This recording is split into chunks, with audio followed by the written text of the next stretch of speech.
Hello, ici Johan Yangting. Dans cette vidéo, je vais vous donner 3 actions immédiates, choses que vous pouvez faire là dans les prochaines minutes qui vont vous aider à mieux vous concentrer, à travailler plus efficacement et même à passer à l'action. Arrêtez de procrastiner. Vous savez, on est très souvent distrait. Et le plus gros ennemi de l'efficacité, c'est les problèmes d'attention.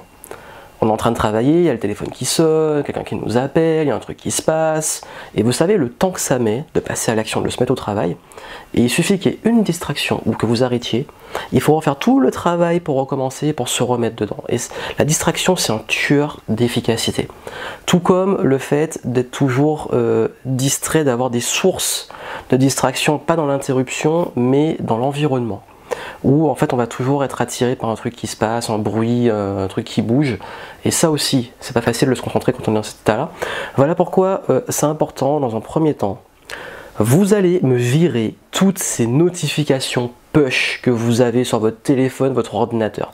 Tous les trucs instantanés, le truc qui vibre parce que vous avez reçu un snap, un email ou je sais pas quoi, l'ordinateur, les pop-up qui apparaissent sur Facebook ou sur Twitter ou je ne sais pas quel réseau social, coupez-vous des push.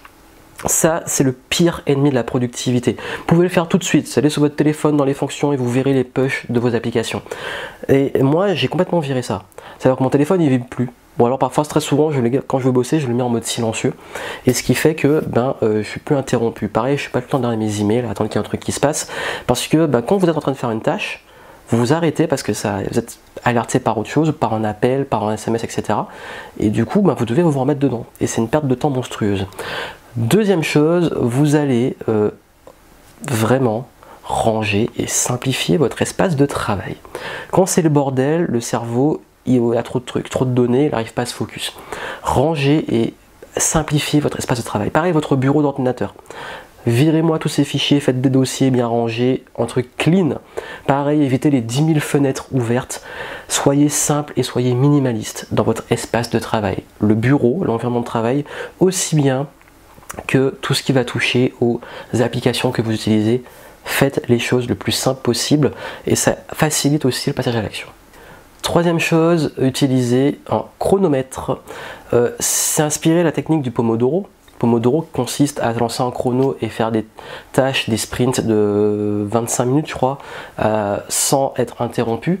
C'est un petit peu l'idée, sauf que là au lieu de mettre 25 minutes, vous allez juste vous mettre une deadline. Ok, là je bosse pendant, je sais pas, je bosse de 14h à 15h. Et je lance le chrono. Et pendant tout ce moment-là, je ne fais que ça. Psychologiquement, juste le fait de lancer un chrono et de vous dire pendant ce temps vous allez travailler, déjà, vous allez vous mettre en condition parce que finalement, on utilise le temps dont on dispose. Donc, vous allez faire le travail dans l'heure que vous avez imposée, dans le temps que vous avez imposé. C'est la fameuse loi de Parkinson dont je parle souvent. On a tendance à utiliser le temps dont on dispose. Si vous avez 2 heures pour faire un travail, vous allez le faire en 2 heures. Si vous avez 5 minutes, vous allez le faire en 5 minutes. On s'adapte. C'est d'ailleurs pour ça qu'on procrastine, qu'on a trop de temps, on procrastine, et au dernier moment, on se met au boulot. Je suis sûr qu'il y en a beaucoup d'entre vous qui connaissent très bien ça. En tout cas, moi, ça m'arrive encore. Et du coup, lancez un petit chrono, ça vous met déjà en boost. Et en plus, vous vous dites, ok, là, pas de distraction. Et psychologiquement, au niveau de l'inconscient, ça travaille et vous passez à l'action. Donc voilà, virez-moi ces push, simplifiez votre espace de travail, minimisez au maximum. Et surtout, lancez un petit chrono quand vous vous dites ok, pendant tant de temps je bosse. Et vous allez voir, essayez, vous allez voir, ça va beaucoup vous aider. Et si vous voulez plein d'autres astuces pour mieux gérer votre temps, vous concentrer, etc., en dessous vous avez un lien vers une formation que je donne en direct et gratuite. Pendant 2 heures, je donne toutes mes astuces de passage à l'action, concentration, autodiscipline, etc. Ça va beaucoup vous aider. À très vite.